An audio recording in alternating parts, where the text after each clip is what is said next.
Jadi ada brand awareness, ada ke traffic, ada langsung ke menghasilkan prospek itu dari leads, ada langsung meningkatkan penjualan. Jadi setiap tujuan itu mempengaruhi struktur, dari strukturnya kita juga mempengaruhi dari peningkatan audiens, dari peningkatan audiensnya kita juga mempengaruhi penempatan iklannya gimana sama anggaran lokasinya seperti apa. Jadi kalau kita ngomong secara sederhana ya, campaign itu sebenarnya otaknya gitu. Jadi campaign-nya tuh otak, jadi kepalanya kita gitu. Nah kalau adset-nya ini, nah di sini adset kita baru nentuin nih pendekatan audiens seperti apa, anggarannya. Anggaran tuh spendingnya kita tuh hariannya tuh kayak gimana. Terus jadwal iklan ini berjalan berapa lama. Nah, di audiensnya ini juga kita bisa menentukan yang tadi aku mention di awal juga nih, ada demografik, mau kita seperti apa, interestnya seperti apa yang mau kita tangkap nih audiensnya. Ada custom audiensnya juga, ada local audience. Nah, nanti custom dan local ini aku bahas di slide berikutnya nih. Nanti teman-teman bisa kalau bertanya itu apa sih, nanti ini aku bahas di slide berikutnya. Nah, kalau di bagian ads ini nih, di ads ini kita sebenarnya bahas yang kreatifnya nih. Jadi kalau nanti di bagian ads itu sebenarnya cuma masukin kreatif, masukin caption, headline, terus kita masukin landing page di situ. Jadi sebenarnya ads-nya tuh udah kayak apa ya, kakinya lah, kayak ke bagian bawahnya kita lah. Jadi kalau campaign udah selesai, ads udah selesai, nah kita saat ini tentunya ads kayak gitu. Nah di campaign level ini sebenarnya ada beberapa nih tadi aku mention di awal, ada banyak objektif.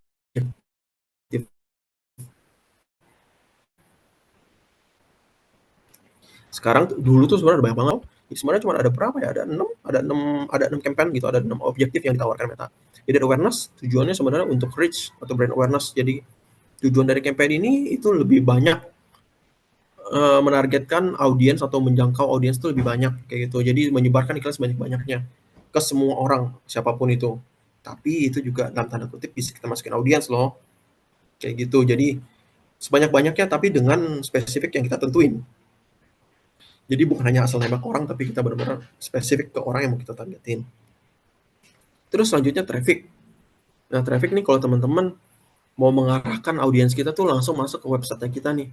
Jadi, mungkin kayak beberapa teman-teman ada yang kayak, aduh ngapain mau budget untuk ngelihat, untuk masukin brand awareness, karena kan hanya sebatas orang ngelihat doang nih, tapi mereka belum tentu ngeklik. Nah, traffic ini mungkin jawabannya. Kayak gitu. Karena dari aku sendiri, mungkin nanti ini kalau aku jelasin teman-teman pasti akan bertanya nih, bagusan mana sih Kak Tom, bagusan mana sih Mas Tom, yang mana yang bagus untuk brand-brand tertentu. Nah ini nanti di session tanya jawab nih, nanti mungkin kita akan ada tukar-tukar insight atau tukar tanya jawab, karena itu setiap case itu akan berbeda-beda kayak gitu. Nah di traffic ini kita bisa mengarahkan audiens tuh langsung masuk ke website kita, aplikasinya kita juga, atau contoh kalian mau masukin ke WhatsApp gitu. Jadi ada Linktree namanya. Mungkin teman-teman sering lihat tuh di sosial media ada Linktree. Nah itu juga sebenarnya bisa jadi landing page-nya kita. Kalau di saat teman-teman nggak punya website nih, mau diarahin kemana? Kalau nggak salah Linktree gratis sih, terakhir aku ingat. Jadi teman-teman kalau nggak ada website, teman-teman bisa arahin ke sana gitu untuk melakukan traffic, untuk melakukan campaign traffic ini. Nah terus di objektif yang ketiga tuh ada engagement. Engagement ini sebenarnya kayak membantu konten teman-teman tuh yang organik. Kita bisa melakukan boost post, mungkin dalam bahasa sederhananya boost post dengan konten-konten yang udah kita post untuk meningkatkan like kita, komentar, komen-komen, share, dan mempromosikan event kayak gitu. Jadi sebenarnya engagement ini sebenarnya sangat membantu untuk teman-teman yang mau naikin engagement di sosial media kayak gitu. Mungkin teman-teman ada yang udah sering ngeliat brand, lagi ngeliat scroll brand, terus tiba-tiba ada satu konten mereka dia like-nya gede banget nih, nggak sesuai dengan average yang lain. Kayak konten 1, konten 2, 30 love, 30 like, 30 share, dan sebagainya. Tiba-tiba satu konten tersebut, boom, ada 1000 like, 1000 share, 1000 komen. Nah, itu salah satu mungkin bisa dibantu dengan engagement, konten ads engagement ini. Kayak gitu. Nah, terus selanjutnya leads. Nah, leads ini sebenarnya, secara garis besar, ini mungkin bahasa sederhananya konten yang kalau kita isi formulir sih. Kayak gitu, ads yang konsepnya isinya formulir. Nah, tapi ini jarang banget digunakan untuk e-commerce, itu jarang banget digunakan. Yang bisa digunakan tuh untuk kayak seperti sales properti, sales mobil, terus sales insurance. Nah, ini biasa nih digunakan untuk tiga company ini nih.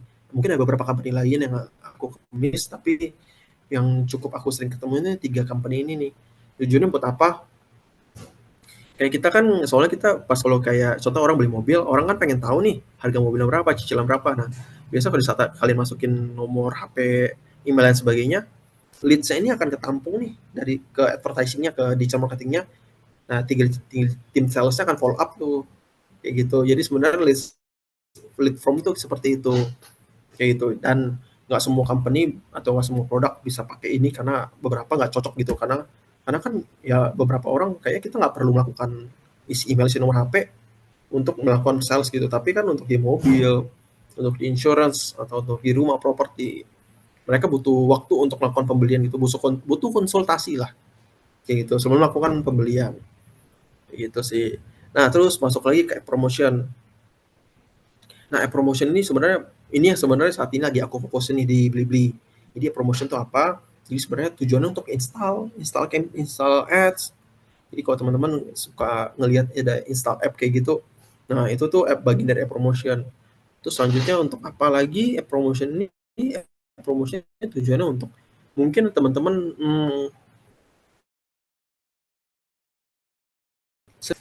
tiba-tiba mau klik next, mental dulu ke website lain atau mental tiba-tiba ke Shopee.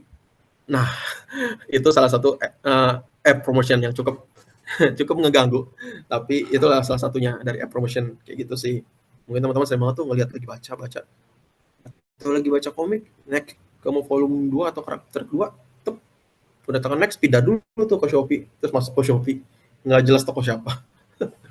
Itu salah satu app promotion gitu. Nah, itu kalau sales selanjutnya. Jadi sales ini sebenarnya kita fokus untuk mendorong audiens kita untuk melakukan pembelian atau menggunakan produk kita atau menggunakan layanan kita. Nah, ini objektif yang sangat sering banget dipakai sama teman-teman advertising lain. Karena ya kita tahu kita tujuannya untuk apa ya, untuk sales gitu at the end, dari awareness, dari traffic, engagement, leads, promotion ya ujungnya kita fokus sekarang ya ke sales kayak gitu. Nah, itu mungkin beberapa objektif yang ada di campaign levelnya si Meta. Nah, di campaign levelnya ini ada apa aja sih? Nah, ini nih salah satu AI-nya Metanya juga yang tadi sempat aku mention. Nah, di campaign level sendiri sebenarnya kita ada bisa dua tipe nih, teman-teman. Teman-teman kalau mau pilih advantage campaign atau AAC sebutannya di kita, sebenarnya ini automate campaign yang ditawarkan dari Meta. Kayak gitu. Ditawarkan seperti apa sih? Sebenarnya tawarkannya kayak secara secara sederhananya bahasanya ya, kita nggak terlalu banyak melakukan edit-edit nih di ads. Biarkan kita klik advantage ini sekali, nyalakan advantage catalog ads, nyalakan advantage budget, pop, biarkan ads-nya jalan sendiri, sama tinggal masukin kreatif. Kenapa kita kok bisa bilang kayak gitu? Karena itu benar-benar kayak kita memberikan fitur, Meta memberikan fitur tuh untuk si AI dari Meta ini itu mempelajari campaign-nya kita gitu. Jadi semakin lama campaign ini berjalan, semakin lama advantage campaign ini berjalan, campaign-nya akan semakin pintar dalam tanda kutip karena dia makan data kita terus. Sama seperti tadi aku mention di awal, kalau teman-teman masih ingat, AI itu apa? AI itu sebenarnya kecerdasan yang kita kasih datanya gitu. Jadi mereka belajar terus sampai lama gitu. Nah, kalau advantage campaign ini juga sama konsepnya. Mereka dapat data, semakin lama advantage campaign ini jalan, akan semakin bagus nih performance-nya. Jadi terus teman-teman nggak usah pusing, tinggal masukin budget, kalau mau ganti kreatif tinggal ganti, jadi biarkan AI ini berjalan dengan sendirinya gitu. Nah, cuman aku nggak terlalu rekomendasiin nih untuk ini nih, benar-benar bukan nggak rekomendasiin banget, tapi nggak terlalu rekomendasiin lah gitu. Karena apa? Mungkin kalau teman-teman bertanya apa ya, memang sebenarnya kayak tadi aku mention, kita nggak boleh terlalu bergantung nih dengan AI ini. Jadi tetap harus ada human touch-nya di situ kayak gitu. Nah, tapi ini kita bisa combine juga dengan manual campaign-nya kita, karena manual campaign itu salah satu yang kita bisa kontrol penuh nih dari sisi semua aspek kampanye, dari target audiens, dari penempatan iklan, anggaran, biddingnya pun kita bisa atur gitu. Budgeting, terus audiens kita mau retargeting atau mau remarketing itu tuh bisa kita atur benar full control lah. Tapi kan kalau AI ya udah AI yang kontrol kayak gitu. Nah, tapi kalau kita nanti ke depannya mau berjalan dengan berbarengan dengan AI ini, nah itu nanti ada beberapa strateginya lah. Terus selanjutnya, nah masuk ke adset level nih. Nah, di adset level ini teman-teman bisa lihat, atau mungkin kekecilan ya, sorry banget. Nah, di adset level sebenarnya ada beberapa ada beberapa inilah sub-subnya gitu. Ada budget, ada schedule, ada placement-nya juga. Di sini juga kita ada audience control, ada location, teman-teman. Nah, ini juga ada vetted audience nih, yang teman-teman lihat di sini. Kursor aku kelihatan nggak ya? Di bagian kanan ini ada vetted audience nih. Terus ada placement. Di placement-nya juga ada advantage plus placement, ada AI-nya. Jadi bahkan di audience ada AI, di placement-nya juga ada AI. Kayak gitu. Jadi ini benar-benar combine lah, benar-benar combine banget. Tapi kita sebagai advertising juga dikasih kesempatan untuk free will lah, kesempatan bebas. Dirimu mau pakai AI kita sediakan, nggak mau pakai juga silakan gitu. Nah itu benar-benar depends banget dengan apa yang mau kita rencanakan dan depends banget apa campaign apa yang mau kita jalankan gitu. Nah nanti mungkin teman-teman ada beberapa pertanyaan kayak bagusan AI nanti atau manual control, ya itu nanti kita bahas di bagian akhir. Terus selanjutnya, nah masuk ke bagian audience nih. Nah di bagian audience persona nih sebenarnya di Meta nih cukup cukup banyak ya bisa dibilang ya. Tapi nggak semuanya bisa kita pakai, bukan nggak semuanya bisa kita pakai. Maksudnya dalam arti nggak semuanya bisa aku fokusin karena balik lagi, beda company akan beda strateginya, beda company akan beda juga targetingnya kayak gitu. Kayak teman-teman kalau lihat demografik, ada umur, ada lokasi, ada education, kita bisa targetin education juga loh, kayak orang yang baru tamat SMA, orang yang baru lulus, orang yang lagi sekarang semester 1, terus kerjaannya apa, biasanya kayak mungkin suster atau eksekutif muda atau digital marketing, ada BUMN, orang-orang BUMN pun bisa kita targeting di sini. Terus keluarga nih saat ini kayak contoh udah nikah atau belum, saat ini single dengan status relationship seperti apa. Nah ini juga ada nih family dan status, bahkan bahkan di Meta pun ketahuan gitu segitunya, interestnya apa. Nah user behavior nih kayak tadi saya udah mention juga beberapa kali, user behavior tuh lebih kayak frekuensi orang melakukan sesuatu, kayak kebiasaan dia mungkin tanggal 1 sampai 5 isi pulsa listrik, terus tanggal 25 sampai 28 kan karena payday itu mereka belanja kebutuhan atau keinginan-keinginan lain gitu, needs-nya yang lain. Itu bisa kecatat loh sama Meta kayak gitu. Device-nya apa, wants-nya apa, sama needs-nya apa pun Meta bisa tahu gitu. Nah, beberapa audience persona ini kita bisa masukin dan kita bisa targeting gitu audience ini. Kayak gitu. Nah, terus selanjutnya, nah ini terkait aku mention tadi, yang save audience apa, custom audience apa, lookalike audience itu apa. Nah, nanti kalau teman-teman udah masuk ke sini, teman-teman ada mungkin ada 3 tipe untuk nge-create audience. Jadi save audience ini sebenarnya gabungan dari semua persona audience ini kita bisa jadiin satu loh, kayak gitu. Jadi kita bisa dari save audience ini kita bisa dari menargetkan data-data dari demografinya mereka, lokasi mereka, terus usianya apa, minat apa, perilaku, bahasanya pun kita bisa target gitu. Nah, dari sisi satu ini nanti kita bisa save nih audiensnya. Jadi tipe 1 atau tipe mungkin ibu-ibu hamil. Nah, itu bisa kita jadiin satu audiens. Nanti di kedepannya hari kalian bisa save audiens ini, kalian pas butuh audiens ini kalian nggak perlu buat lagi dari nol.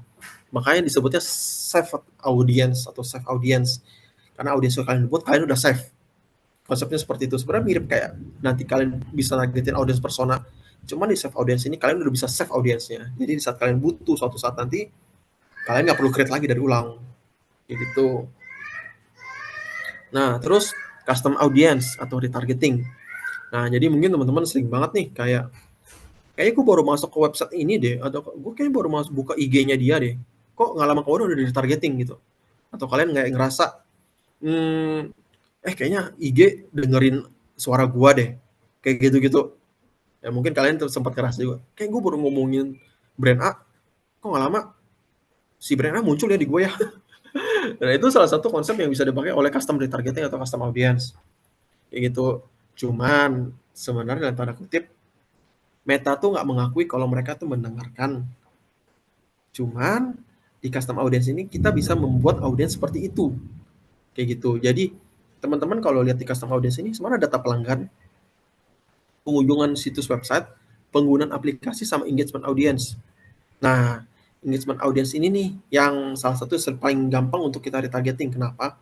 Karena kalau mungkin teman-teman beli sesuatu atau lagi buka sesuatu, yang paling gampang ditargeting tuh ya teman-teman kalau nggak buka websitenya, ya buka sosial medianya, sosial media brand tersebut, ya kan?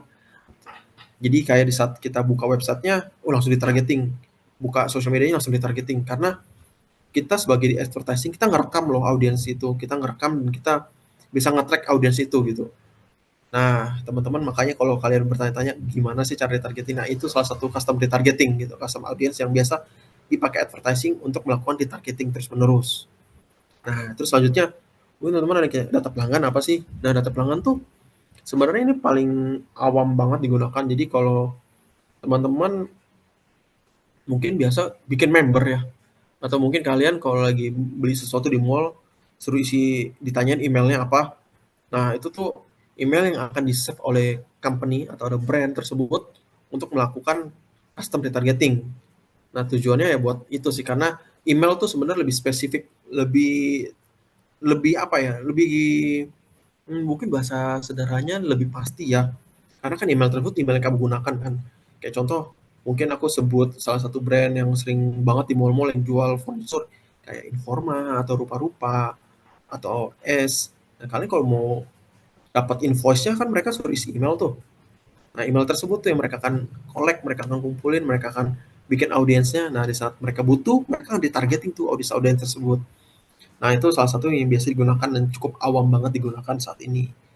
Nah, terus selanjutnya lookalike nih. Lookalike sama, sebenarnya fungsinya tuh sama seperti namanya.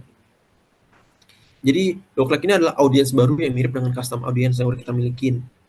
Jadi, Meta tuh akan menggunakan algoritmanya mereka mencari orang-orang yang profilnya serupa atau yang paling mendekati lah dengan orang-orang yang kalian udah upload atau kalian udah buat audience customnya.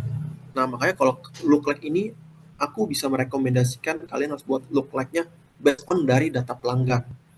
Karena data pelanggan kan orang yang sudah membeli. Nah, itu kita bisa buat profilnya yang 1% paling nggak mirip lah dengan audiens-audiens yang sudah membeli produk kita.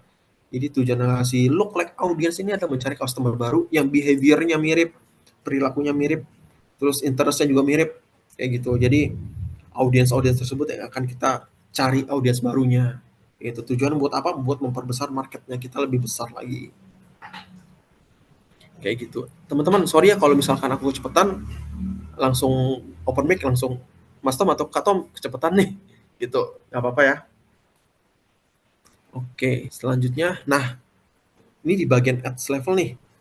Di bagian ads level kalian bisa ngelihat, mungkin ya aku kasih screenshotnya aja biar lebih gampang juga. Jadi di sini tuh sebenarnya ada partnership ad. Jadi kalau partnership ad tuh apa sih? Partnership ad tuh biasa kalau kita collaboration dengan brand-brand lain. Kayak contoh mungkin kalian nanti akan collaboration dengan KOL. Nah, partnership ad ini dinyalain. Terus nanti kalian tinggal collab dengan partnership tersebut. Nah, kalau identity-nya apa? Identity udah pasti kayak identitasnya kita. Facebook-nya apa, Instagram-nya apa yang akan kita pakai. Nah, terus ada ad setup. Ad setup ini sebenarnya ada 3 tipe, teman-teman. Ada single banner atau video, ada carousel, yang teman-teman sering lihat kalau slide kiri, slide kanan, itu ada beberapa sliding gitu. Nah, kalau collection teman-teman kalau mungkin teman-teman ada pernah ngelihat bannernya satu di depan, ada 3 gambar kecil nih di bawah, 3 produk-produknya. Itu collection tuh. Nanti aku bisa kasih preview, cuman aku nggak upload ke sini. Cuman mungkin teman-teman ada yang pernah ngeliat kayak gitu sih. Nah, konsep collection tuh seperti itu. Nah, terus apalagi sih yang harus kita masukin di at levelnya ini, itu ada primary text atau kita biasa sebut caption lah, dasarnya caption. Nah, caption ini nih yang biasa kalau aku sendiri aku prefer bantuan dari tim konten spesialis atau tim copywriter, atau aku kalau memang tim copywriter lagi penuh, aku biasa menggunakan ChatGPT nih. Nah, sama kayak tadi aku mention di awal, ChatGPT itu jadi mempermudah kita gitu. Jadi kalau teman kita lagi full, ya udah kita ke ChatGPT aja nih untuk membantu kita melakukan beberapa job yang aduh kayaknya cukup sulit untuk mikir caption nih kayak gitu. Nah, kalau headline nih ya seperti dengan namanya headline. Jadi kayak mungkin langsung tembak, gaya tidak harus mahal atau mungkin langsung diskon cuma berapa ratus ribu kayak gitu. Nah, itu salah satu tipe-tipe headline. Nah, terus apa sih selanjutnya yang ada di ad level? Di ad level juga ada tracking nih. Nah, ada pixel, juga ada UTM. Nah, aku rekomendasiin teman-teman pasang UTM nanti. Nah, untuk UTM ini sebenarnya lebih ke trackingnya juga sih. Jadi ini sebenarnya opsional gitu. Jadi sebenarnya di saat kalian nggak butuh ya nggak masalah. karena ini sebenarnya opsional aja untuk URL parameternya. Jadi ini beberapa sub-sub yang ada di ad level, kayak gitu. Nah, ini juga langsung masuk nih ke pemanfaatan AI digital marketing itu gimana. Kayak tadi sempat aku bilang nih, kita butuh riset atau insight yang kita nanti pakai untuk memperkuat asumsi-asumsi kita di saat kita melakukan campaign atau melakukan sesuatu strategi-strategi atau manuver-manuver baru gitu di company. Kayak contoh nih, ini mungkin ini Hanes review aja nih dari aku karena aku juga baru pakai banget ini. Yang berapa jumlah daily active user Pinterest di Indonesia. Nah, nyari Google tuh susah banget. Kalian teman-teman boleh coba. Nyari Google tuh susah banget. Harus mesti buka satu artikel, buka lagi, buka lagi, buka lagi. Tapi dengan ChatGPT ini benar-benar mempermudah kita gitu untuk melakukan research atau insight. Jadi yang harus aku kayak nyari, kayak butuh waktu sejam nyari-nyari data ini di mana, valid atau enggak. Nah, di ChatGPT ini kita tinggal minta tolong dia untuk cari. Nah, saat ini langsung dimunculin gitu. Saat ini Pinterest memiliki sekitar 1 juta pengguna user di Indonesia. Jadi ini salah satu tools yang mau kita bisa gunakan dengan baik gitu. Jadi sayang banget kalau teman-teman misalkan kayak kakak nggak mau pakai AI atau nggak mau pakai ChatGPT atau teman-temannya, menurut aku sangat disayangkan karena ini salah satu pemanfaatan AI yang sangat efektif buat kita gitu sebagai digital marketing. Terus selanjutnya apa? Nah ini juga tadi mention juga, ini ada caption. Nah di caption ini juga, ini yang tadi mention juga, ini ngebantu kita banget untuk melakukan beberapa tugas yang misalkan teman-teman konten kita lagi penuh atau teman-teman kita yang lain lagi penuh. Jadi ini salah satu apa ya? Salah satu media-media yang bisa kita gunakan kayak gitu sih. Nah, terus selanjutnya nih, ini juga advantage preview dari teman-teman yang apa yang tadi sempat aku mention di awal, kayak pemanfaatan AI di dalam kreatif. Ternyata aku ada screenshotnya. Jadi contohnya nih kayak tadi aku mention ini collection nih, advantage AI kreatif dari Meta. Jadi nanti kalau teman-teman masuk, teman-teman udah lihat optimization-nya AI seperti apa. Nah, ini salah satu preview-preview yang mereka tawarkan. Nah, mereka juga tawarkannya bukan hanya kayak gue paksa lo buat pakai loh kayak gitu. Tapi enggak. Jadi kalian juga dapat opsi buat kalian mau matiin atau mau buat hidupin gitu. Jadi di sini kalian bisa ngeliat ada toggle-nya, kalian bisa ngeliat ada on off-nya. Jadi ya, di sini juga kalian bisa ngeliat beberapa tools yang aku matiin atau nggak perlu aku pakai gitu. Kayak gitu sih. Nah, jadi sebenarnya AI ini sangat membantu banget untuk teman-teman melakukan aktivitas atau melakukan campaign-campaign atau melihat kreatif-kreatif seperti apa yang mau kalian gunakan dan mengoptimasinya. Kayak gitu. Jadi nggak salah banget untuk digunakan dan sangat efektif juga untuk digunakan. Kayak gitu. Nah, mungkin sekian sih dari teman-teman dari aku karena ini hanya sebatas fundamental. Jadi mungkin teman-teman ada pertanyaan yang mau kalian tanyakan di luar konteks ini pun nggak masalah, atau mungkin teman-teman ada pernah ketemu study case lain atau mungkin ada yang kurang jelas, silakan bertanya kayak gitu. Baik, terima kasih Kak Tommy, luar biasa. Penjelasannya cukup jelas banget dan tadi udah diberikan juga referensi dan juga contoh-contohnya. Nah, ini teman-teman kita langsung aja masuk ke sesi Q&A gitu. Nah, bagi teman-teman yang mau ingin bertanya secara langsung boleh raise hand dan juga misalkan ingin bertanya via kolom chat boleh di eh, kolom Q&A gitu. Oke, apakah ada yang ingin bertanya secara langsung dulu? Oke, sebelum aku tunjuk atau akan dialihkan dulu ke kolom Q&A dulu nih.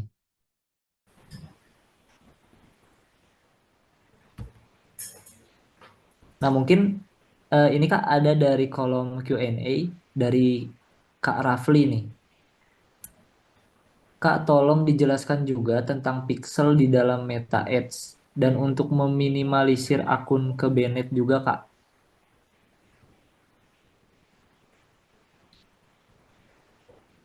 Ah, sorry gimana Kak Syahid? Dari Kak Rafli, pertanyaannya adalah, Kak, tolong dijelaskan juga tentang pixel di dalam Meta Ads dan untuk meminimalisir akun ke Banned juga. Oh, oke. Nah, untuk penjelasan sebenarnya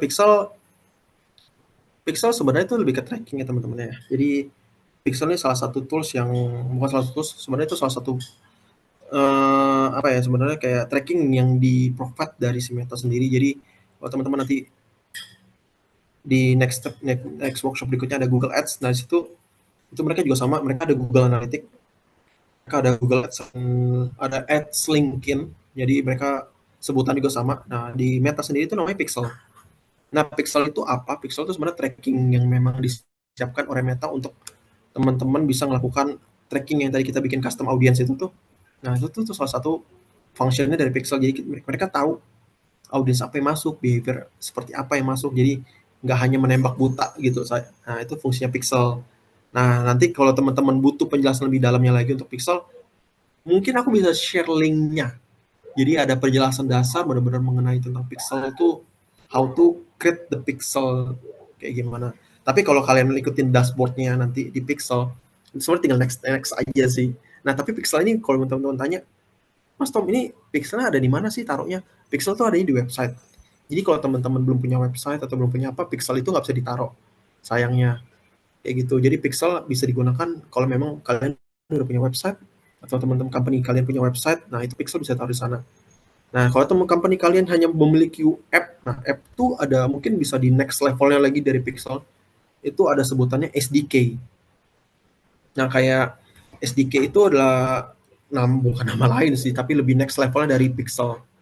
Kayak gitu. Tapi secara general atau secara saat ini paling awam digunakan tuh benar itu Pixel. Gitu. Jadi pemasangannya mudah banget, tinggal next sebenarnya.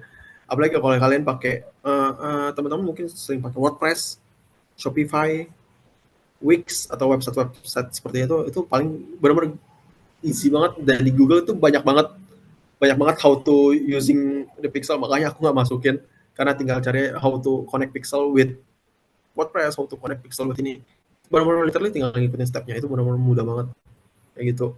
Nah terus selanjutnya mungkin pertanyaan tadi bagaimana cara menghindari kena ban atau kena suspend itu ya. Nah kena suspend ini sebenarnya Meta nih sekarang lagi strict banget dari akhir Juli, kalau nggak salah Juli tuh mereka lumayan gencar untuk membanet akun-akun yang menurut mereka tuh dalam tanda kutip kena dikira orang-orang yang judol. Nah ini benar-benar insight dari Meta Indonesia sendiri. Jadi waktu itu ada event, dan ini juga salah satu pertanyaan yang sering banget ditanya, kenapa akun kita tuh sering banget kena suspend. Nah itu karena pertama kenapa? Karena kita nggak ngelakukan verified. Jadi nanti teman-teman pas sudah bikin ads manager, di saat kalian udah ngertiin step-stepnya, nah nanti tuh di bagian atas tuh pasti kalian tuh ada muncul satu notification untuk verified. Itu udah pasti biasanya. Nah, di saat kalian melakukan verified, nah itu harusnya aman tuh. Karena mungkin aku bisa salah karena mungkin ada update juga.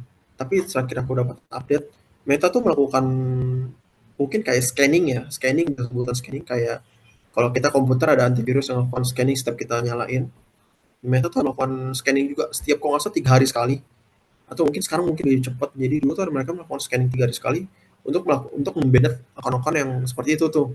Jadi tujuannya apa ya, untuk mengurangi orang-orang yang atau access judol, agensi-agensi yang melakukan buat mungkin teman-teman dalam tanda kutip adult apps. Nah itu tuh Meta melakukan itu gitu. Nah sebenarnya kalau kita untuk menghindari suspend sebenarnya saat ini ya tinggal verified. Kalau memang udah verified dan ternyata terkena suspend, balik lagi karena ini mereka konteksnya menggunakan robot bisa salah karena kena satu faktor yang kena checklist aja, dan menurut mereka itu kita bisa langsung kena suspend. Bahkan brand-brand besar yang aku kenal kayak Uniqlo kalau nggak salah, Uniqlo tuh salah satu brand yang pernah kena suspend juga kayak gitu. Nah itu mereka karena apa? Karena mungkin kalian pernah ngelihat kaosnya Uniqlo yang apa ya, mungkin ini sudah lumayan agak lama sedikit sih, kaos Uniqlo yang mungkin kalian pernah nonton anime atau kartun yang apa sih, si Anya kalau nggak salah, yang family itu mereka ada sablon kaos gambarnya kartun anak kecil cewek, itu kena suspend sama Meta karena Meta mengira itu anak kecil yang digunakan sebagai konten. Ya SPX Family benar. Thank you Sandi. Ya benar, SPX Family. Nah itu itu mereka iklanin baju orang pakai Space Family, anak kecil, itu kena suspend gitu sama Meta, bahkan nggak ada anak kecil box, ya, hanya desain anime. Nah, tapi karena memang robot, mungkin robot itu mendeteksi itu sebagai anak. Nah, kalian kalau kena sampai seperti itu, kalian benar-benar ikutin aja stepnya. Email biasa dijawab 2 kali 24 jam, tinggal provide semua yang mereka butuhkan. Mereka biasa cuma nanya kasusnya apa, terus advertising ID kita apa, sama minta KTP. Nah, itu aja sih. Nah, itu biasa dalam jangka waktu 2 kali 24 jam itu udah ke-solve gitu. Jadi jangan takut kena suspend kecuali kalian benar-benar melakukan aktivitas ilegal ya. Kalau kalian melakukan baik-baik aja, mungkin kena suspend tapi 2-3 hari, tinggal email ikutin stepnya, itu aman sih kayak gitu. Oke, baik. Terima kasih Kak Tommy. Semoga menjawab dari pertanyaan Kak Rafli ya. Oke. Oke Kak, terima kasih. Baik, terima kasih juga Kak Rafli. Next pertanyaan, mungkin langsung aja nih ke Kak Rafki Hidayatullah. Kak mau tanya untuk iklan yang bagus, bagaimana ya cara untuk menargetkan audiensnya biar tidak boncos saat beriklan? Nah, ini juga pertanyaan yang sering banget ditanya ini.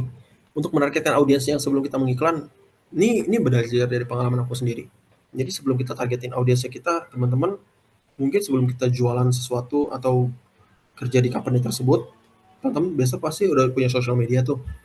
Nah, biasa sosial media tuh kalau nggak salah ada sebutannya, kalau kalian ngeliat di back end mereka tuh ada interest. Nah, di interest tersebut tuh yang biasanya kalau aku sendiri aku ngikutin dari interest tersebut, atau nggak mungkin nanti aku akan tambah-tambah sedikit. Nah, dibalik lagi nih, minta bantuan AI. Karena balik lagi kalau di kita, ini karena interest tuh biasa kan suka berubah-berubah tuh. Teman-teman kalau nanti nggak kalian, bahkan di email Google, kalau nggak salah setiap 2 kali 24 jam tuh interest kita tuh suka berubah tuh. Bahkan kalau kalian lagi scrolling TikTok, tiba-tiba lagi suka nge-like tentang makanan, tiba-tiba algoritma kalian juga berubah gitu, maksudnya tentang makanan Ya. semua. Hanya dalam jangka waktu beberapa jam. Nah, teman-teman tuh bisa menggunakan AI sebagai bantuan. Kenapa? Karena biasa aku kalau pakai AI kayak ChatGPT nih, kita tinggal kasih direction jelas. Tolong kasih list audience untuk untuk contoh produknya yang paling gampang Prabu atau sepatu kulit. Tolong kasih list interest dari Meta untuk produk sepatu kulit. Nah, biasa tuh mereka kasih list itu. Nah, list itu yang biasa aku pakai, aku ambilnya list 10 teratas. Kenapa? Aku pakai list 10 teratas, ini based on experience juga. Karena setiap aku pakai list 10 teratas, itu tuh aku ngecek juga di back end-nya aku atau di belakangnya aku juga. Aku ngecek, oh ternyata list 10 teratasnya ada list paling dekat. Kenapa? Karena mungkin teman-teman kayak punya interest satu, tapi overlapping dengan yang lain. Contoh, kayak aku interest tentang makanan, di konten aku makanan. Tapi aku juga interest tentang fashion. Jadi satu orang tuh pasti kan kita punya multiple interest, gitu. Nah, kita tuh bisa ambil paling tengah. Kayak contoh nih, si makan ini biasa pasti udah pasti ke sepatu kulit atau pasti ke fashion. Nah, biasa tuh mereka ambil persentasenya si makanan ini nih. Kayak gitu. Jadi karena mereka ambil based on percentage, biasa tuh list 10 teratas tuh ada list yang paling baik digunakan. Kenapa aku bilang ambil 10 aja? Karena kalau sebenarnya kebanyakan juga terlalu spesifik. Itu mempersulit algoritmanya si Meta untuk mencari audiens-audiens tersebut. Karena sistemnya Meta atau sistemnya di platform Meta atau Instagram saat ini, bisa kita ngasih banyak list, Meta tuh akan benar-benar pastikan 20 interest nih, contoh 20 interest, 20 interest ini kita checklist kayak gitu. Oh, gue disuruh nyari 20 interest makanan, minum, terus makanan, shopper dan sebagainya. Itu mereka tuh akan kayak mengusahakan untuk 20 interest ini ke checklist. Di saat 20 interest ini nggak ke checklist, audiensnya tuh akan mengecil jadinya. Karena semakin mengkerucut. Di sisi lain itu baik, tapi di sisi lain untuk brand yang masih baru itu buruk. Kenapa aku bisa bilang buruk? Karena kalau semakin spesifik audiens, otomatis audiens semakin kecil competition semakin tinggi akan semakin mahal. Kayak gitu. Jadi kalau teman-teman brandnya masih baru atau company masih baru, sama masih mencari audiens baru, gunakanlah kayak at least 5 sampai 10 menurut aku maksimal. Atau mungkin nanti teman-teman bisa ketemu expert lain yang punya strategi yang berbeda, tapi kalau menurut aku 5 sampai 10 udah cukup karena balik lagi mereka akan checklist 10 ini nih, jadi kita nggak ngasih Meta tuh banyak banyak banyak filter lah. Oh, 10 cukup 10 nih, otomatis 10 interest ini akan menjadi lebih besar karena filternya semakin dikit, kan cuma 10. Audiens semakin besar, competition akan atau trust dari audiens tersebut akan semakin tinggi. Otomatis cost-nya akan semakin murah karena audiensnya besar di situ. Kayak gitu. Jadi balik lagi pertanyaannya, kalau memang audiens seperti apa? Kalau memang bingung dengan audiens atau sosmednya masih mencari juga atau sosmednya masih baru, gunakan AI yang baru. AI cukup baik dan cukup efektif karena dia benar-benar mengeneralisir dari data-data tersebut dan mereka bisa memberikan insight yang cukup baik. Oke, baik. Mudah-mudahan sekali lagi menjawab dari pertanyaan Kak Rafki Hidayatullah nih. Dan memang lagi-lagi di zaman sekarang AI itu sangat-sangat ngebantu ya. Bukan cuma di AS doang, tapi kemarin juga Betul. Itu sangat copywriting, membantu sih. AI saya membantu. Nah, mungkin bisa dipelajari AI-nya gitu. Terus kan bermacam-macam nih Kak AI-nya tuh. Ada apa? Ada ChatGPT, ada eh, yang lain-lain gitu kemarin itu juga.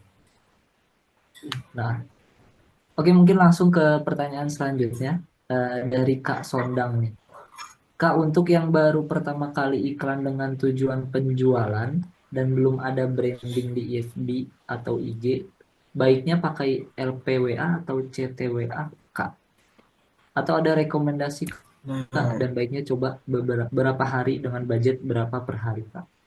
Wah, nah, ini lumayan spesifik nih. Saya lumayan suka nih nih. saya nih. Nah, kalau kayak gitu, kalau misalnya kalian nggak ada website nih, kalian bisa gunakan Linktree atau yang benar kayak bener pakai WhatsApp.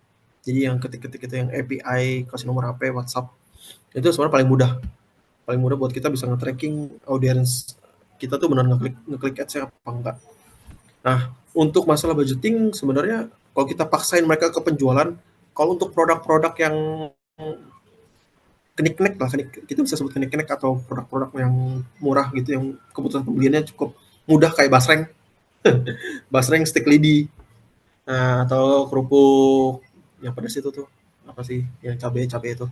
Nah, jajanan-jajanan gitu atau barang-barang yang murah itu tuh lumayan efektif kalau kita langsung benar-benar kayak langsung kalau objektifnya ke penjualan karena itu keputusan pembeliannya tuh nggak dalam gitu, kayak karena barangnya juga harganya terjangkau dan hampir semua orang jual, maksudnya bukan hampir semua orang jual, kayak cukup banyak market ditemuin, kayak kita tinggal bikin tweak lebih baik dikit bisa jual gitu langsung. Tapi balik lagi kalau produk kita lumayan niche atau lumayan sulit untuk dijual karena keputusan pembeliannya dikit besar gitu, itu kita sebenarnya butuh sedikit awareness atau mungkin type of kontennya sedikit dirubah. Kayak konsepnya kayak contoh mungkin teman-teman, kayak contoh nih, aku ada satu brand yang aku handle itu Prabu sepatu kulit yang beberapa kali aku mention. Sepatu kulit mungkin nggak semua orang suka,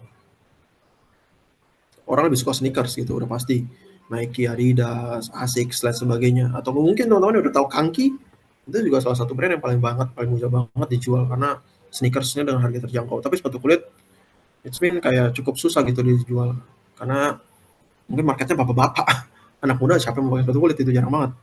Nah, kita bisa langsung arahin ke sales atau mungkin type of kontennya kita rubah.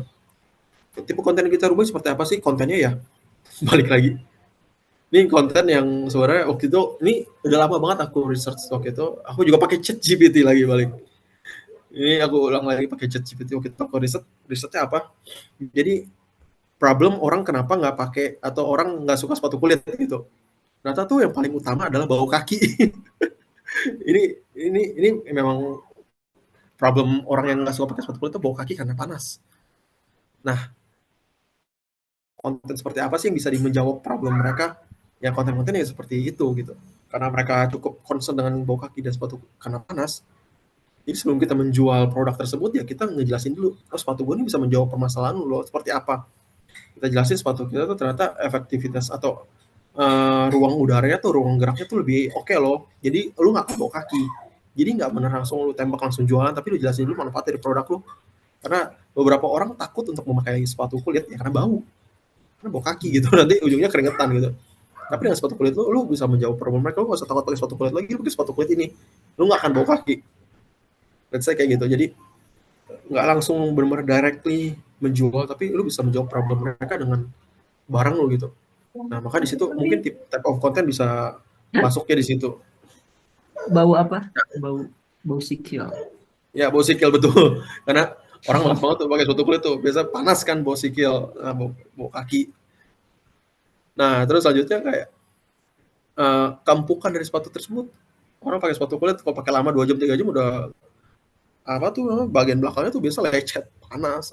Nah, bisa jawab dengan seperti itu. Sepatu lu ya sepatu yang walaupun kulit ya enjoy banget buat dipakai gitu. Aktif daily activity lu bisa aman kayak gitu. Jadi mungkin kalau memang kita paksa mereka untuk penjualan kayak directly, oke sepatu kulit 500.000, ya gue tahu harga lu 600.000 tapi sepatu lain juga sepatu kulit ada yang 600.000 manfaat gue pakai lu apa gitu. Nah tapi kita berubah kontennya, kita tweak dikit, padahal sepatu kita tuh sebenarnya dalam tanda kutip nggak menghilangkan bawah 100% loh, tapi kita bisa kemas itu dengan ya sebenarnya menjual gimmick lah. Kita marketing udah jelas ngejual gimmick, tapi kalau memang produknya kebetulan bisa menjawab problem mereka itu lebih baik kayak gitu. Jadi type of content itu bisa dimainkan seperti itu. Semoga menjawab. Oke, baik nih Kak. Lanjut nih Kak, dari Kak Haidil Nur Ilahi. Bagaimana biar bisa dilirik cepat oleh Meta ketika mengajukan iklan Kak? Nah, ini kayaknya Kak Haidil nih udah pernah ngerasain nih iklan Meta tapi nggak dilirik. Di lirik sih konteksnya mungkin di accept ya, atau mungkin lewat learning phase ya. Nah, mungkin aku bisa jawab duanya itu. Kalau di lirik konsepnya sebenarnya lebih banyak kalian iklan, aku lebih banyak atau lebih lama kalian iklan, itu akan lebih mudah untuk di accept. Jadi ini insight juga dari internal Meta. Mungkin teman-teman digital marketing lain udah pernah nge-share, cuman aku repeat ulang. Jadi di Meta tuh account kita atau account ads manager kita semakin lama tuh mereka akan punya penilaian sendiri buat accountnya kita. Mereka tuh kalau nggak salah ada 3 tier atau 4 tier, aku agak lupa juga. Ada tier hijau, orange, merah sama hitam. Mereka menilai itu dengan apa sih? Di saat lu melakukan pelanggaran sekali di luar suspend verified itu, mereka tuh bisa kan ngebukain kembali ulang dengan email dengan surat pernyataan. Di saat contoh kalian melakukan pelanggaran ulang, kalian tinggal melakukan email, pernyataan dan sebagainya. Kalian akan buka lagi account, tapi kalian akan turun level ke orange. Lakukan ulangi lagi akan turun hitam ke merah, turun lagi akan ke hitam sampai 4 level tersebut. Nah, kalau dilirik untuk melakukan kayak oh iklan lo akan lebih mudah diaktif, kayak contoh kalian upload kan ada learning, ada tunggu dulu sampai tiba-tiba kalian spend. Nah, itu sebenarnya balik balik ke tergantung performa dari akunnya tersebut. Kalau akun lo semakin lama, otomatis period nunggunya itu akan semakin bentar. Tapi bukan berarti nggak menutup kemungkinan akan lama juga gitu nunggunya. Tapi biasanya mereka akan bilang yang akunnya dalam satu tanda kutip hijau itu biasa akan lebih cepat atau lebih mudah untuk di accept ads-nya. Itu yang pertama untuk dari sisi account level. Nah, kalau dari sisi learning, mungkin teman-teman udah tahu kalau Meta tuh mereka ada 50 event. 50 event yang mereka harus kita aim atau kita kejar di setiap minggunya saat kita campaign nyalain. Nah, kalau kita mainnya langsung pakai ini kayak contoh konteks, oh gue mau 50, gue mau langsung objektifnya sales. Nah, Meta tuh akan berusaha untuk mencari 50 sales dalam satu minggu. Di saat 50 sales yang nggak dapat, nanti teman-teman kalau kalian udah ada yang buka learning limit tuh, karena si Meta nggak sampai objektifnya. Karena mereka 50, tapi dia nyampe 50, otomatis dia akan berusaha learning limit tuh. Dia akan ngulang lagi minggu depan, ngulang lagi sampai achieve 50. Nah, saranku kalian mau learning atau learning fast, kalian naikin levelnya. Jangan sales dulu. Berarti otomatis campaign kalian itu memang sebenarnya belum cukup untuk di sales. Itu kalian udah paksain, udah jalan 3 minggu. Menurut aku kalian ambil decisionnya pas udah jalan 2 minggu atau at least paling lama sebulan. Kalau tetap learning method terus, rubah objektif kalian ke traffic. Naikin trafficnya dulu sampai cukup aman. Di saat traffic udah jalan, kalian tambah satu campaign lagi buat si sales. Jadi jalan 2 campaign. Jangan langsung kalian tiba-tiba sales dan pengen sales kalian langsung tiba-tiba hijau gitu learning fast. Bisa aja terjadi, tapi sebenarnya menurut aku agak jarang. Bahkan untuk di level-level tertentu itu cukup jarang. Tapi bukan berarti nggak mungkin. Kalau hoki-hoki atau campaign lagi bagus, itu bisa jalan kayak gitu. Tapi kalau menurut kalian udah 2 minggu nih learning fast terus masih, oh ya udah kalian udah mulai di-set buat naikin traffic nih, satu campaign buat traffic. Jadi matiin campaign-nya buat traffic, naikin traffic dulu 2 minggu, 2 minggu udah jalan, kalian buat lagi satu campaign lagi yang si sales. Jadi jalan bebarengan.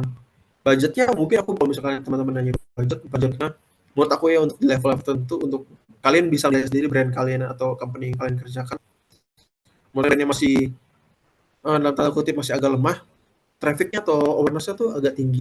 Mungkin di around 70% dari total budget, 30% di conversion. Kayak gitu. Jadi di saat brand kalian udah mature, udah cukup matang, nah kalian baru mungkin bisa 50-50 atau mungkin 60 di sales, 40 di awareness kayak gitu. Ini benar-benar depends on brand yang kalian pegang sama company tempat kalian kerja kayak gitu. Oke. Sip. Wah, kayaknya banyak catatan tambahan nih. Teman-teman jangan lupa dicatat mungkin ini karena tadi saran-saran ataupun tips-tips dari Kak Tom itu banyak banget nih. Nah, eh, next ke pertanyaan selanjutnya nih Kak, ada dari Kak Aprizal Aditya Ahmad. Ada dua nih pertanyaannya. Boleh dijelaskan lagi tentang URL parameter yang sudah dijelaskan tadi, terus perbedaannya dengan pixel apa? Oke. Mungkin aku secara garis gampang, URL parameter tuh sebenarnya bukan buat pixel. Jadi URL parameter tuh kalau teman-teman nanti ada menggunakan Google Analytics nih. Nah, kalau saat kalian punya website Google Analytics, ya URL parameter ini karena Google Analytics itu universal kan. Google Analytics itu punya semuanya, dia itu bisa ngerangkum semuanya. URL parameter ini buat ngecover tracking yang kita oper ke Google. Nah, itu fungsinya si URL parameter. Jadi kayak baik aku bilang, depends kalian butuh atau enggak, ini opsional untuk URL parameter. Kalau kalian ngerasa, kayaknya gue nggak butuh Google nih, kayak Google gue nggak pakai, atau belum saatnya gue pakai, kalian nggak usah kasih, nggak masalah gitu. Kalian nggak usah pasang, nggak masalah, karena itu hanya untuk makanan si Google. Nah, tapi di saat kalian memang, kalian udah ada plan, company udah ada plan, Google kayaknya mungkin salah satu yang akan kita pakai, akan cukup besar gitu. Nah, itu tuh kalian boleh tuh pakai URL parameter. Nah, URL parameter nanti kalau template-nya seperti apa, itu sebenarnya macam-macam. Itu di Google ada 2-3 template, tapi itu udah exact gitu, udah pasti.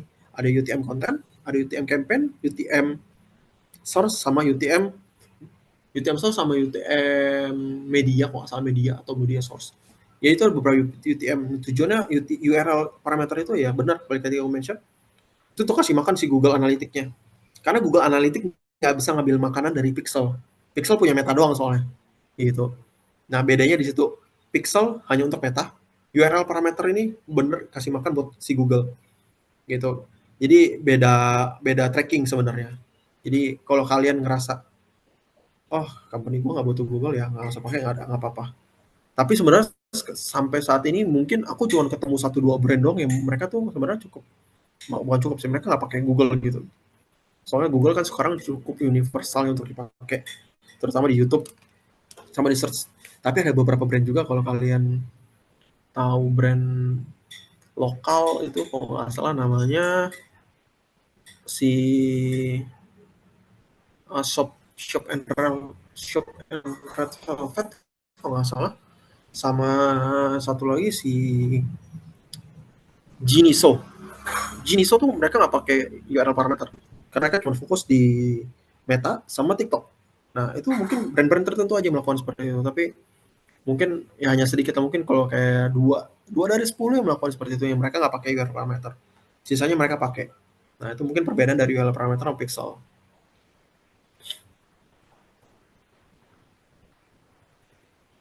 Oke, thank you banget nih. Tapi ada satu pertanyaan lagi nih Kak. Hmm. Terkait kreatif sama penggunaan hashtag pada caption dan karena ini berupa iklan atau ads, apakah ada pengaruh? Oke. Dulu itu memang ada pengaruh. Mungkin teman-teman sering dengar hashtag itu pengaruh. Dulu itu ya pengaruh. Itu terakhir update di awal 2024 itu tuh mereka masih bilang pengaruh. Karena hashtag itu salah satu tagar buat apa ya? Buat kita bisa dapat interest di situ. Oke, Tapi oke. semenjak Februari itu tuh udah gak ada ngaruh, karena teman-teman mungkin ada yang pakai Android atau bukan Android, iOS ya mungkin. Ada yang pakai iPhone. Teman-teman start install app. Kalau kalian tahu teman install app, kalian ada allow atau nggak allow untuk iklan itu. Nah, itu tuh di saat privacy setting muncul, hashtag itu udah nggak berpengaruh buat kita. Sayangnya di situ. Jadi untuk caption kalian di ads, sebenarnya kalian mau pakai hashtag atau enggak, sebenarnya hashtag itu balik lagi, itu kalau untuk di ads itu nggak gitu ngaruh. Udah nggak ngaruh, udah nggak berpengaruh dulu. Tapi untuk campaign, kayak contoh kalian, kayak contoh kalian lagi bikin campaign tertentu nih. Kayak kemarin tuh si, oh kayak contoh Blibli. Sekarang tuh Blibli tuh lagi campaign dunia tanpa tipu-tipu. Hashtag dunia tanpa tipu-tipu. Di setiap caption, di setiap apapun ads-nya itu kita tambahin hashtag itu. Tujuan buat apa ya? Sebenarnya di saat nanti kalian nyari hashtag itu kita ketemu aja gitu. Tapi konten ads-nya nggak akan ketemu, konten ads-nya nggak akan ketemu. Tapi tujuannya hanya untuk meramaikan aja, kayak gitu. Jadi untuk di ads itu udah nggak berpengaruh dulu. Kalau dulu tuh nanti kalau kalian ketik hashtagnya, ads itu kita bisa muncul. Nah tapi sekarang udah nggak, udah kalau nggak, aku udah kayaknya udah hampir nggak ketemu, dan update terakhir dari Meta tuh mereka udah nggak pakai hashtag itu di, maksudnya nggak ada pengaruh hashtag dari creative ads, tapi untuk organik itu masih berpengaruh banget. Jadi kalian kalau pakai, tetap pakai hashtag untuk di organik post kalian itu nggak masalah. Oke. Berarti memang sudah ada perubahan gitu ya kayak. Nah, mungkin bisa Ya dibedakan dari sudah sekarang perubahan. mana yang konten organik ataupun konten eh, yang memakai ads. Ya, jadi tidak perlu lagi menggunakan hashtag-hashtag gitu ya. Oke, boleh dicatat tuh teman-teman, ada info penting tuh dari eh, ahlinya gitu, dari orang yang udah langsung terjun ke lapangan. Nah, ini ada lagi nih dari Kak Rafki Hidayatullah. Kalau pakai AI, promptnya bagaimana ya Kak? Biar nanti iklan tayang akan bagus hasilnya. Boleh tolong dipraktekkan Kak cara buatnya? Wah, AI, aku bisa praktekin. prompt. Coba ya promnya. Mungkin aku share skill lagi sedikit. Aku coba ke entire screen. Ya, aku coba ke new chat.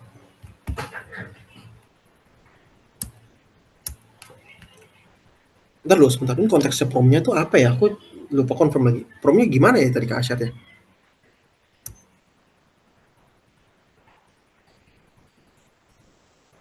Nah, ini nih Kak Rafki mungkin bisa diperjelas lagi.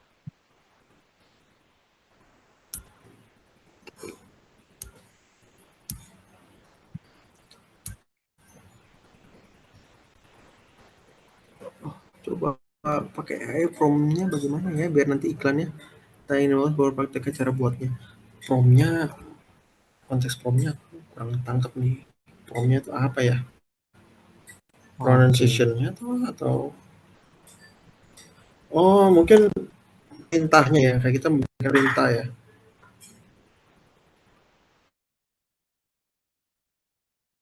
Kayak perintah AI itu tolong buat, mungkin seperti itu ya. Mungkin aku coba ambil kesimpulan kayak gitu. Sebenarnya kayak untuk mahasiswa punya ruang. Oke, mungkin coba ya aku kasih contoh. Biasanya perintahnya yang aku gunakan tuh, ini konteksnya belum tentu iklannya bagus ya, tapi ini tools yang biasa sering aku pakai atau perintah yang aku pakai. Yang sering aku pakai tuh contohnya IGPT. Ya, gitu. Tolong 5 headline untuk produk sepatu kulit brand Prabu dengan caps, dengan promo 50% untuk, kita let's say tanggal, untuk periode tanggal 10 sampai 15 November. Oh iya, ini harus mention untuk headline untuk Google Ads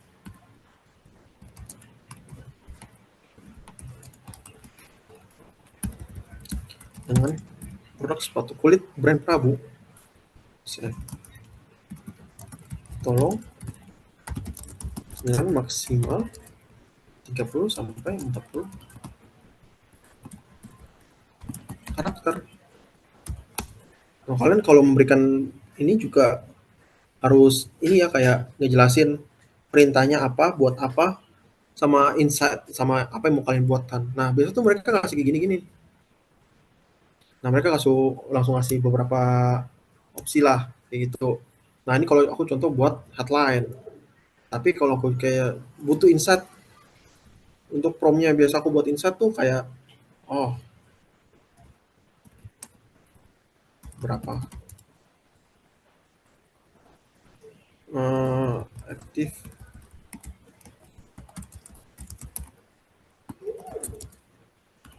saat ini di Indonesia. Nah, kalau kita lagi butuh insight-insight tersebut, kalian juga kasih jelasan active user di mana, di negara apa. Nah, besok tuh dia langsung kasih tahu nih insight-insightnya. Terus eh,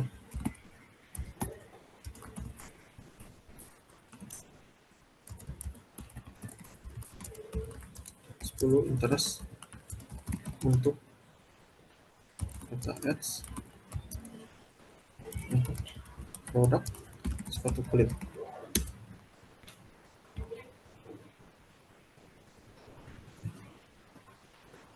Nah, biasanya nih dia kasih list juga nih. Oh, interest kayak gini kalau kalian lagi bingung, oh gue butuh interest apa untuk brand ini ya. Nah, biasa si ChatGPT ini akan memberikan beberapa list kayak gitu. Jadi kalau kalian lagi bingung atau kehabisan ide, ChatGPT atau AI ini sangat membantu banget sih. Nah, kalian at least paling nggak memberikan list yang jelas atau perintah yang jelas. Nah, kalian bisa gunakan itu dengan baik. Tapi ini belum benar-benar belum tentu memastikan kalau ads kalian akan works well ya. Ini tetap balik lagi, ini hanya memberikan insight atau advice. Tetap yang lakukan eksekusi ada human touch-nya itu kita. Di saat human touch-nya ada, kita yang akan melakukan atau kita lah yang akan menentukan ads itu akan berjalan dengan baik atau enggak. Kayak gitu. Jadi ini nggak memastikan campaign jalan dengan baik, tapi at least ini ngebantu kita untuk melakukan decision dengan baik. Kayak gitu. Seperti itu teman-teman.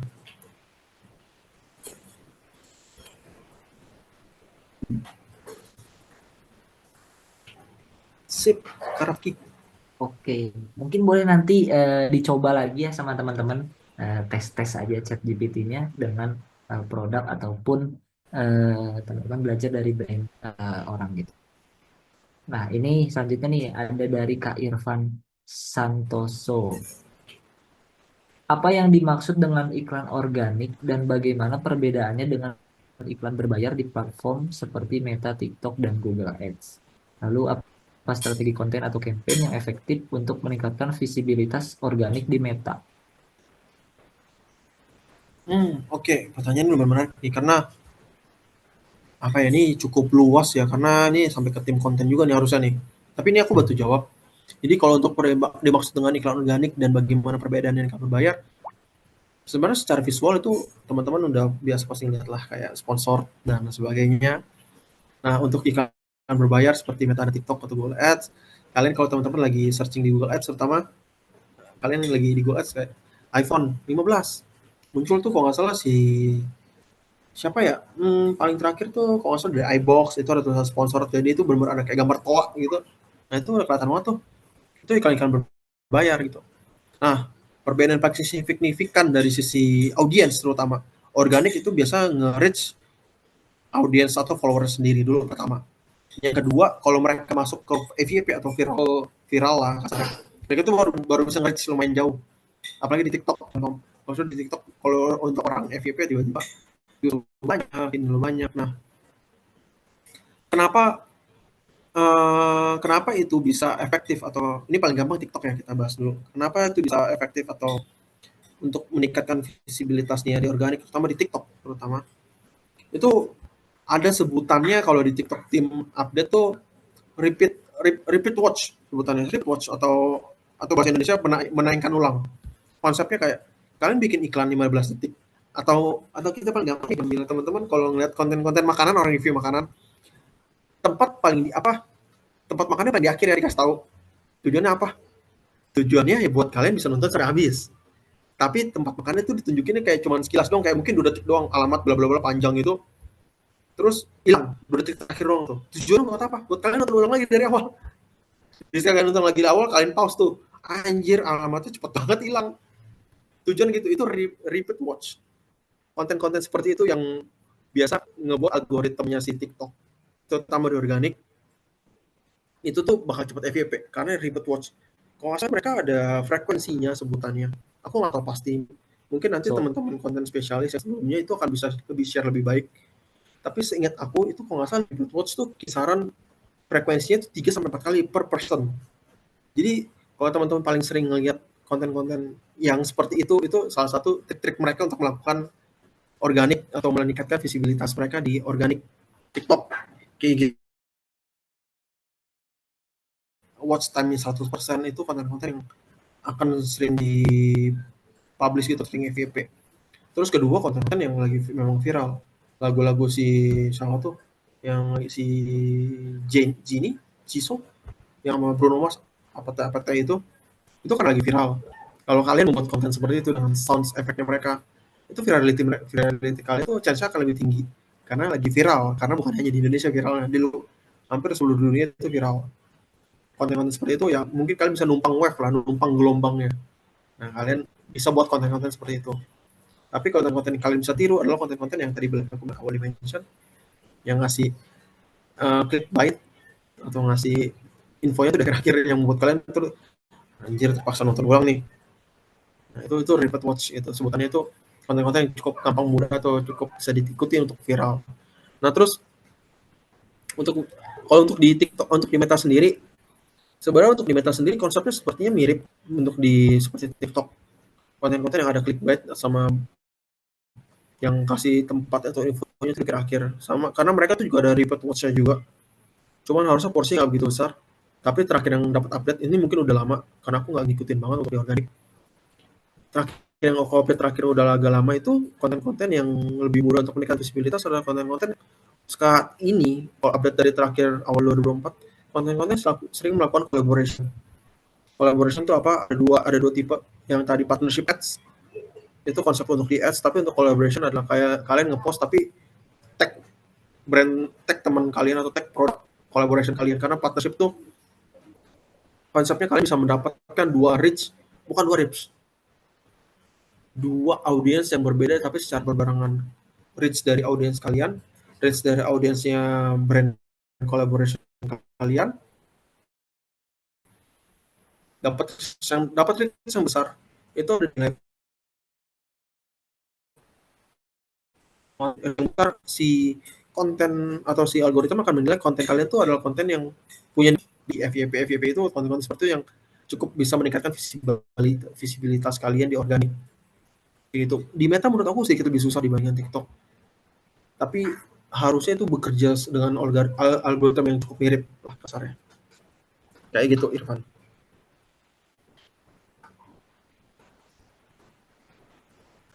oke.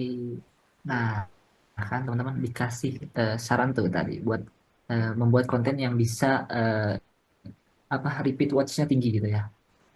Nah, mungkin ini ada pertanyaan lagi nih dari Kak Ahmad Hanif dari STEI Sebi. Kak mau tanya untuk ads sosial media Instagram, Facebook, dan WA berarti oleh Meta ya yang di pixel itu. Kalau TikTok bagaimana Kak? TikTok TikTok sebenarnya sama sih konsepnya. TikTok tuh ada nama TikTok Pixel juga sebutan TikTok Pixel. Jadi nanti teman-teman nanti akan bekerja di digital marketing, semoga kalian akan terjun di digital marketing karena kita bisa sharing ide-ide bareng. Tapi di platform ini, setiap platform itu mereka punya tracking masing-masing. Di TikTok ada TikTok Pixel, Facebook ada Facebook Pixel, atau di Instagram ada Meta Pixel, jadi sebutan Instagram sama Facebook satu.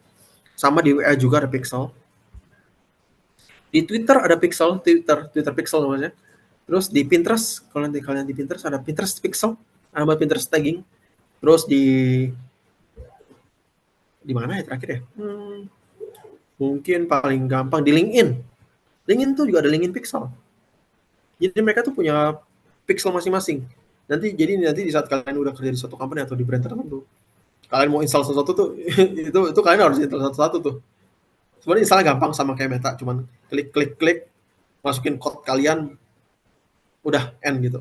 Itu 1 kali 24 jam langsung ke connect otomatis, langsung dapat standar eventnya. Nah itu mereka punya tracking masing-masing. Tapi balik lagi di setiap platform tersebut ada URL parameternya juga yang buat si Google Analytics. Jadi Google Analytics tuh kalau struktur dewa tuh dia udah paling dewa gitu. Jadi setiap kalian di setiap platform itu kalian harus ada, bukan harus ada, di setiap platform itu mereka menyediakan URL parameter untuk Google bisa tracking. Itu balik lagi itu opsional, kalian mau pasang atau enggak. Kalau enggak juga nggak apa-apa gitu. Karena mereka kita mention ada beberapa brand nggak butuh Google, nggak butuh Google, mereka nggak pasang. Nah, tapi mereka menyediakan URL parameter itu. Nanti kalau kalian mungkin ekspor Twitter atau ekspor nanti Pinterest, itu ada URL parameter juga yang bisa kalian masukin. Nah, jadi kesamaannya semua platform itu mereka ada URL parameter yang opsional kalian bisa masukin. Tapi perbedaan mereka semua, mereka punya pixel masing-masing. Kayak gitu sayangnya. Jadi itu akan banyak benar. Itu akan banyak. Jadi kalau nanti kalian kerja di satu company lain, semoga kalian kerja di company yang punya sumber daya manusia yang cukup banyak. Jadi kalian bisa fokus ke masing-masing. Tapi kalau kalian sendiri, kayak aku dulu waktu itu aku sendiri megang semua, aku rekomendasikan kalian untuk mungkin select untuk pilih platform yang menurut kalian emang works aja gitu. Soalnya kalau enggak, wah itu bisa overload. Kalian bisa pantau satu-satu itu, wah pecah itu jangan. Itu aku sarankan jangan. Kayak gitu.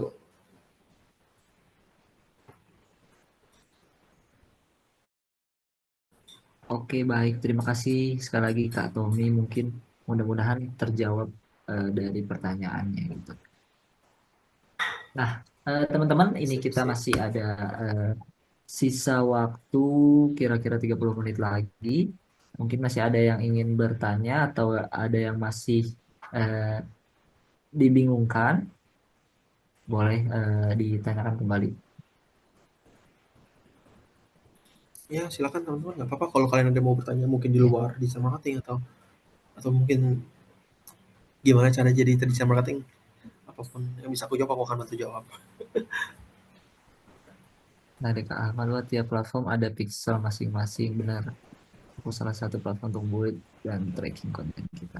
Oh, berarti tiap platform itu atau tiap meta ataupun pixel yang kayak tadi itu penanganannya tuh berarti beda-beda ya, Kak? Ya betul, penanganannya itu kan berbeda-beda karena setiap platform pasti punya behavior sendiri-sendiri ya, terutama untuk di audiens. Tapi kalau untuk pemasangannya, untuk step pemasangannya sih seharusnya sama sepengalaman aku. Jadi waktu aku pasang Pinterest, juga cuma tinggal masukin code-nya Pinterest aja, masukin ke website kita. Jadi sesimpel konekin, apalagi kalau kita pakai Wix atau WordPress atau Shopify, nah itu benar-benar tinggal masukin code ID-nya kita, account manager ID, masukin, connect aja, sebenarnya mudah gitu. Tapi ya kalau nanti kalian pakai semua, wah itu kalian mesti buka dashboard satu-satu. Tiap hari kalian liatin, wah itu pusing sih. Harus punya tim sih kayak biar biar ngebangunnya lebih cepat. Betul, kalau enggak, wah kalian Oh, malah ya. bisa pecah, bisa crowded. Apalagi kalian kalau nanti konsepnya kayak aku ya, dulu kan kalau gak ada tuh, mikirin konten, mikirin desain, mesti pantau performance. Wah, aku harap kalian tidak merasakan itu. Oke, gimana teman-teman nih? Kira-kira apakah ada yang ingin ditanyakan kembali? Oh, ini ada nih dari Kak Aprizal Aditya Ahmad. Mengiklankan konten organik yang udah di-up di akun Instagram kita lewat Meta Ads bisa ya, Kak? Wah, betul, bisa-bisa. Itu kalau nanti kalian di bagian ads, itu nanti kalian di bagian ads tuh, terus kalian pilih existing post. Ada tipe ads tuh, ada single banner, dan lain sebagainya. Itu nanti kalian klik, itu ada existing post. Nah, di situ existing post kalian bisa pilih beberapa konten yang udah kalian post. Tapi kalau nggak salah ada beberapa kriteria, mungkin aku bisa salah kalau aku udah update, tapi kriterianya kalau nggak salah nggak bisa carousel, itu yang pertama. Terus nggak bisa produk yang di tag. Produk di tag itu apa? Produk yang kalau kalian nanti klik gambarnya tuh udah muncul harga tuh. Nah itu biasa konten-konten gitu nggak bisa di boost post atau nggak bisa dipakai untuk ads. Nah konten-konten seperti itu tuh nggak bisa. Tapi sisanya harusnya aman, harusnya bisa. Jadi perjawabannya bisa, cuman mungkin ada beberapa kriteria lah yang beberapa nggak bisa kayak gitu. Nah itu juga salah satu mungkin ini hmm, mungkin jarang ada yang ngasih tahu ini, gua mungkin ini gue baru keinget sih. Ini Kak Apri, ini salah satu sebenarnya konten yang paling paling mudah lah untuk kita bisa gunakan dalam tanda kutip. Kalau kalian misalkan, oh gue bingung nih kalau konten ads gue, soalnya kan kita biasa bikin nih konten ads sama konten organik itu bisa berbeda. Tapi di saat kalian ngerasa konten ads kalian tuh nggak works, kalian pakai konten organik kalian aja. Kenapa aku bisa begitu? Karena tapi konten organik juga difilter ya. Dan satu tip difilter, kalian ngelihat konten organik kalian yang punya reach yang baik, engagement yang baik, nah itu kalian pakai tuh buat ads. Biasa kalau organiknya udah baik, kalian pakai ads, kalian cuma kayak nyentil gundu aja gitu, tek gitu, udah gelindingnya udah pasti jauh. Nah itu konten-konten kayak itu kalian pakai, wah itu biasa worksel cukup lebih baik sih, bahkan lebih baik daripada konten yang ini memang dibuat untuk ads. Nah cuman kan biasa organik jarang nih yang performanya cukup baik. Biasanya mungkin dari 10, mungkin satu atau dua yang performanya baik. Nah itu kalian bisa pakai buat ads. Nah ini dulu aku gunakan waktu di Sosiola. Nah, Sosiola waktu itu aku pakai konten si Jovi Andiguna sama Titan Tira tuh. Kan itu mereka KOL tuh. Kita post, kita pakai ads, kita boost. Itu works banget. Karena mungkin balik lagi sih, karena memang konten yang pertama works. Kedua mereka KOL. Tapi itu konten-konten yang sebutan itu dulu banget itu digunain. Tapi ini baru diingat lagi nih. Ini reminder lagi nih sama Kak Apri. Thank you loh. Ini kiriman lagi. Soalnya ini untuk mungkin di bawah digital marketing sekarang tuh jarang banget digunakan. Termasuk aku. Tapi ini dulu performa cukup baik. Cuma memang konten yang organik yang cukup perform itu udah agak jarang sih, udah kan susah. Kayak gitu. Nih, tapi ini bisa kok. Oke, baik. Semoga menjawab ya Kak Apri. Berarti Kak untuk konten ads dan konten organik itu sebenarnya berbeda atau sebenarnya saling bisa eh, menghubungkan gitu Kak? Mungkin sepengalaman aku, sayangnya untuk dari ads, untuk konten ads ke organik itu susah. Tapi dari organik ke ads itu mudah. Karena kalau konten organiknya udah bagus, itu lempar ke ads tuh gampang banget gitu. Jadi kayak sentuh aja udah cukup jalan dengan baik. Tapi kalau konten ads, menurut kita baik nih, CTR bagus, kliknya bagus, CPC-nya murah, conversion-nya bagus. Kita naikin nih ke sosmed, wah itu biasa hasilnya berbeda tuh jauh. Nah itu ini bukan aku doang yang bilang, tapi beberapa agensi marketing lain juga bilang, dan itu kita udah pernah ngelakuin tes dan learning juga dari situ. Sayangnya begitu, organik bisa masuk ke ads, tapi dari ads masuk ke organik itu udah biasa agak sulit. Sayangnya itu kayak gitu. Oke, Oh, ini thank ada you Kak banget Kak. siapa nih di chat? Oh, ada dari Kak Trian. Trian ya, Kak Trian nih. Iya. Cara menghitung conversion rate dan ROAS di ads itu gimana Kak? Oh, conversion rate. Oke, conversion rate sebenarnya ada dua. Kalau conversion rate itu, kalau conversion rate kita ngomongin sales, itu tinggal kalian bagi aja total sales kalian bagi ke si jumlah klik, kayak gitu. Jadi order bagi klik. Nah, itu bisa ketemu conversion rate-nya. Nah, terus kalau untuk ROAS, ROAS juga total value-nya kalian bagi ke jumlah spending. Nah, itu ketemu tuh ROAS, kayak jumlah spending gue 10 juta, tapi sales yang gue dapatin tuh 20 juta. Otomatis ROAS-nya 2. Kayak gitu. Itu cara paling simpel. Nah, terus mungkin tanya teman-teman mungkin ada pertanyaan lanjutan nih. ROAS yang bagus berapa?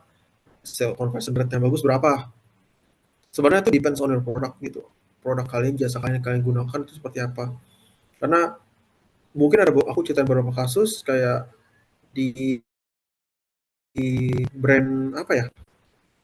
Ada brand namanya Cartiera, brand lokal punya tas. Mungkin teman-teman ada pernah lihat di TikTok Cartiera dompet, terus wallet, dompet wallet, terus tas kulit, bukan tas kulit sorry, tas PU gitu, tapi harganya murah, 130 ribuan. Nah, ROAS yang mereka itu ROAS yang mereka dapat tuh itu 18 apa 20. Jadi mereka spending sejuta, mereka dapat 20 juta gitu. Which is gede banget, ya kan? ROASnya 20. Cuman kalian kalau ngomongin keuntungan ya, keuntungan mereka tuh di bawah 5 juta malah jadinya. Karena barang mereka jual 100 ribuan, otomatis keuntungan mereka dapat tuh cuma dari 100 ribu tuh cuma dapat 20 ribu, 30 ribu per barang. Jadi kalau kita ngitung ROAS itu biasa tergantung dengan keuntungan yang mereka dapat. ROAS yang besar belum tentu keuntungan besar.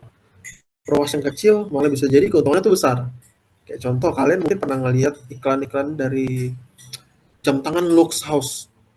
Itu mereka jual Rolex, jual Seven Friday dan lain sebagainya gitu. ROAS mereka tuh kalau iklan, update update terakhir ini dari teman aku yang kerja di sana, ROAS mereka tuh cuma 2. Which is lu spending 10 juta lu cuma dapat 20 juta, let's say kasar gitu. Tapi setiap mereka jual satu produk, untungan mereka dari satu produk itu bisa 50% dari harga produk. Kayak gitu. Jadi ini kalau pertanyaan lanjutan ROAS yang baik yang gimana, itu benar-benar depends on your product sama depends dari keuntungannya. ROAS yang besar belum tentu menguntungkan buat company. Karena bisa jadi harganya murah, otomatis penjualannya banyak, terus barang-barangnya murah tapi cuannya kecil tuh di situ kecil. Tapi sekali lu ROAS kecil 2 atau 3, tapi produk yang lu dapat ratusan juta, wah itu udah beda cerita tuh. Ya itu ini benar-benar balik tergantung dari produk yang kalian jual, terus produk yang kalian pegang apa keuntungannya gimana. Jadi jangan jangan berkecil hati di saat kalian masuk company, anjir ROAS 2 doang gue kerjain. Tapi kalian pas dapat, pas hitung back end-nya atau kalian tanya sebenarnya keuntungan satu produk pas kita jual, oh ratusan juta bang, wah itu kalian bisa berbangga diri. Karena ini juga satu study case yang lucu dari teman aku di Century 21, mungkin teman-teman pernah dengar Century 21. Dia spending 30 juta, 30 juta 30 juta untung hanya dapat, bukan 30 juta malah hampir 50 juta cuma dua ruko. Jadi dua rukonya itu cuma bukan orang beli, jadi benar-benar dua rukonya tuh baru orang DP doang, DP orang buat apa sebutan SPK ya kalau nggak salah, kita sekarang sebutnya SPK. Kalau hitung ROS dari SPK tersebut, itu tuh ROS dia cuma 0,3 atau 0,4. Dia spending 50 juta 2 bulan. Pas mereka hitung-hitung, wah ini SPK-nya cuma dapat 0,3, ini bahkan nggak balik modal. Tapi pas mereka paymentnya 7 bulan atau 6 bulan, cukup lama karena payment ruko, wah ROS mereka berkali-kali lipat. Kayak gitu.